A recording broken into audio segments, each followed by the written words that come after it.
warahmatullahi wabarakatuh. Berjumpa lagi. Sebenarnya bukan berjumpa lagi karena ini adalah video pertama saya setelah kemudian channel yang ini nih ada masalah dengan Google, jadi saya menghentikan saja kemudian saya upload di sini aja.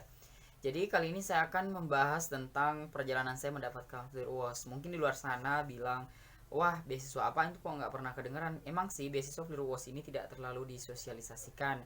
Ada beberapa alasan kenapa tidak disosialisasikan. Yang pertama, beasiswa Fleer UOS ini sangat sedikit kuotanya, bisa dikatakan sangat-sangat sedikit. Nah contohnya saja ada 12 program dan yang diterima biasanya cuma 12 sampai 13 orang saja.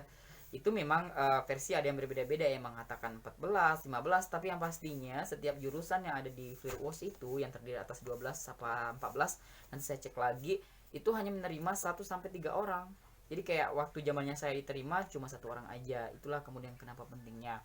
Nah kali ini jelas saya akan ngebahas tentang proses saya waktu itu. Gimana sih awal mulanya saya mengenal Fleer UOS dan bagaimana saya bisa mendaftar sehingga akhirnya mendapatkan kesempatan untuk kuliah di Belgia selama 2 tahun untuk level master begitu ya. Nah langsung saja. Jadi waktu itu November 2017 saya lagi mikir nih, kan saya baru-baru apa namanya ya, baru saja dari Belanda waktu itu. Saya baru mengikuti kursus gitu ya, beberapa mata kuliah, dan saya pikir menjadi sangat penting untuk mendapatkan gelar master begitu ya. Lalu kemudian saya melihat persyaratan-persyaratan yang mereka inginkan di situ. Yang pertama yang saya cari betul adalah IELTS. Karena menurut saya IELTS ini adalah salah satu hal yang sangat penting untuk kita, semacam kunci lah begitu ya. Karena sebagaimana teman-teman tahu, kalau misalnya kita mau kuliah di luar negeri kita harus bisa berbahasa Inggris dong, dan hampir semua universitas atau kemudian beasiswa itu mempersyaratkan IELTS, dengan kata lain bahwa itu adalah bahasa pengantar begitu. Terutama ketika memang itu adalah beasiswa-beasiswa yang kompetitif. Nah, waktu itu saya benar-benar ngecek secara detail IELTS-nya, dan jangan lupa teman-teman harus ngecek juga berapa sih band atau kemudian skor setiap mata ininya gitu loh, mata ujian dari IELTS itu sendiri. Misalnya berapa skor IELTS, berapa skor untuk listeningnya, speakingnya, kemudian reading, dan kemudian writingnya. Itu benar-benar harus dilihat banget, dan biasanya setiap universitas memberikan standar. Nah kebetulan Fleer UOS tidak memberikan standar demikian. Dia hanya menginginkan misalnya kayak skor 6,5 atau 6,0, atau bahkan ada yang 5,5. Sekedar teman-teman tahu, ada yang menerima 5,5 tapi udah standar banget gitu ya. Tapi kan lebih baik kita 6 ke atas begitu. Dan setelah kita melihat IELTS itu, kita yang perlu lihat adalah syarat-syarat yang sifatnya tuh umum. Misalnya usia ya, usia yang diterima berapa, kemudian jurusan kita backgroundnya apa, kemudian apakah apa sih namanya, apakah yang diterima itu harus bekerja, memiliki pengalaman kerja, atau bisa fresh graduate. Karena itu penting teman-teman. Saya melihat untuk kasus saya waktu itu, jujur saya memiliki pengalaman kerja tapi cuma 1 tahun aja, itu pun cuma parsial gitu ya, kayak part time. Waktu itu saya menulis, saya asisten dosen, dan saya juga memang mengajar di sebuah sekolah gitu ya. Memang saya mengajar, meskipun saya pertanian, saya mengajar misalnya bahasa Inggris, atau mengajar di bidang yang saya geluti sekarang, misalnya kayak membuat pupuk, dan itu adalah dalam mata pelajaran prakarya. Dan kita pintar-pintar aja ngatur gitu supaya mereka tuh yakin bahwa oh beasiswa saya ini nggak salah sasaran begitu. Dan kembali lagi bahwa untuk syarat-syarat tadi yang sifatnya umum begitu ya, teman-teman harus detail sih gitu. Nanti saya coba cantumkan link di bawah, teman-teman bisa akses begitu ya untuk membaca sendiri gitu. Pokoknya jangan bosan-bosan untuk mencari informasi. Kalau misalnya kita detail mencari informasinya, kita juga sangat-sangat maksimal dalam membuat aplikasinya begitu. Nah, hal yang penting juga teman-teman harus lakukan adalah uh, melihat syarat-syarat khusus. Syarat-syarat khusus itu biasanya kayak ada kunci di situ, misalnya memprioritaskan orang-orang yang dari Afrika berapa persen gitu ya, atau memprioritaskan orang yang disabilitas seperti itu. Jadi kayak ada syarat-syarat khusus yang teman-teman itu justru harus di perhatikan banget, karena sudah memenuhi syarat umum, syarat khusus itu sudah top banget lah pokoknya. Jadi teman-teman benar-benar harus detail dalam membaca gitu. Karena jujur waktu itu saya menghabiskan kurang lebih 1 bulan untuk sekedar membaca. Bahkan anehnya saya sampai ke living allowance, bagaimana pencairannya segala macam aku baca. Laporan indeks mereka 10 tahun terakhir, aku cari apa namanya, alumni-alumni yang sudah menerima Fleer UOS, karena itu penting banget.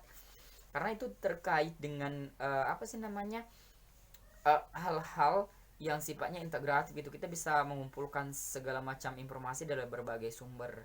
Jadi jangan asal apply aja. Nah, takutnya buang-buang uang, buang-buang tenaga segala macam.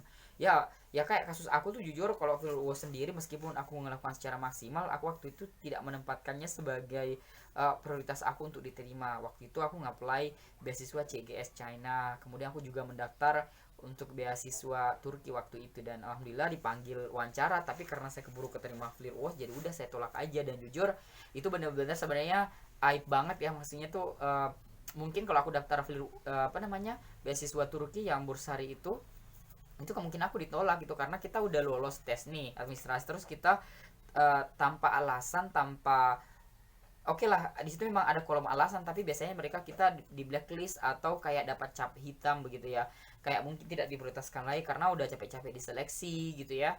Tapi aku yakin sih pihak clear, apa sih namanya, kok clear sih, pihak Turki itu tidak bakal separah itu. Pokoknya intinya sih teman-teman jangan terlalu banyak nge-apply gitu ya. Kalau mau nge-apply itu please jangan berdekatan atau beririsan begitu. Jadi kayak daftar bersamaan Flir UAS ini segala macam, kalau bisa sih tunggu-tunggu pengumumannya.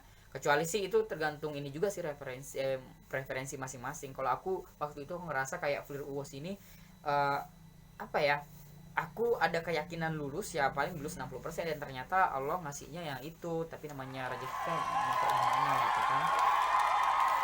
Selanjutnya teman-teman, kalau misalnya sudah nih ya, sudah membaca syarat umum, syarat khusus, dan kemudian sudah ini ya, sekarang persiapkan dokumen-dokumennya. Nah ini yang penting banget nih, setelah mengetahui udah baca nih, sudah siapkan. Nah yang paling pertama yang benar-benar teman siapkan adalah yang pastinya fotokopi transkrip, kemudian ijazah yang sudah terlegalisir. Dan kalau misalnya belum dalam bahasa Inggris, segera dibahasa Inggriskan di sworn translator atau penerjemah tersumpah. Pokoknya hampir semua dokumen. Saya ingat waktu aku ngurus Field UAS ini, gila dokumennya banyak banget. Nanti saya tunjukkan, sebutkan mungkin, atau mungkin di video selanjutnya apa-apa saja dokumen yang dibutuhkan dan bagaimana saya mengurus dokumen-dokumen tersebut. Nah, kemudian terakhir sebelum video ini saya akhiri, yang sangat penting banget adalah teman-teman harus tahu tujuan teman-teman kuliah di luar negeri. Apa sih tujuannya? Apakah mau jadi dosen, peneliti segala macam, atau apa sekedar jalan-jalan ke luar negeri? Kalau saya rasa untuk sekedar jalan-jalan atau sekedar karena melihat orang ke luar negeri sih lebih baik nggak usah gitu ya, karena saya merasakan sendiri gitu ya. Berdasarkan pengalaman saya gitu, orang yang benar-benar keluar negeri itu dengan passion yang sangat tinggi atau semangat yang sangat tinggi, pengen yang terbaik, pengen misalnya benar-benar do the best version of him or of her, itu benar-benar akan menghasilkan output yang bagus gitu. Kalau jujur saya pribadi waktu itu, karena memang sebelumnya saya sempat ke Belanda gitu, kayak nggak terlalu excited untuk kembali ke Eropa. Setelahnya sih kayak yang excited yang Belanda. Pas pas ke Belgianya sih kayak biasa aja gitu. Dan ternyata saya baru merasakan sekarang ketika sudah menjadi dosen, bahwasanya IPK harus bagus, kita jadinya bisa S3 dengan mudah, karena bisa dikatakan IPK saya nggak terlalu tinggi ya nggak terlalu rendah juga, jadi kayak sedang-sedang saja begitu ya. Artinya orang bilang kalau lulus itu lulus baik lah begitu ya, memuaskan mungkin kalau bahasa Indonesia, nggak juga cum laude kayak gitu. Tapi bersyukur banget karena dikti mengaku itu sebagai IPK di atas 3 begitu ya. Yang mana kalau Indonesia itu mungkin ya, saya nggak tahu ya kalau standar Indonesia mungkin kayak IPK 2,6 saja atau 2,7, tapi ternyata setelah disetarakan ya tetap di atas 3 sih, meskipun nggak sampai 3,5 begitu ya. Dan itu benar-benar kayak suatu kesyukuran luar biasa, dan menyadarkan saya pribadi kalau kita harus respect the time, respect opportunity atau kesempatan yang kita dapatkan, jangan dibuang-buang secara sia-sia gitu ya. Maksudnya aku ngerasa dulu itu kayak kalau saya belajar itu, kalau harusnya 100% aku masih kayak ada di taraf 70%, 60%, aku bilang yang penting lulus aja gitu. Bahkan ada yang remedi gitu ya. Jadi maksud aku ini benar-benar saya memberikan gambar yang real gitu ya, karena kan akan banyak sekali video-video akan saya jelaskan terkait dengan pengalaman saya di luar negeri, terutama di Belgia. Dan itu saya harap bermanfaat bagi teman-teman sekalian. So, sampai jumpa di video kali ini. Nanti kita akan bahas di video-video selanjutnya, dan jangan lupa like, comment, share, dan jangan lupa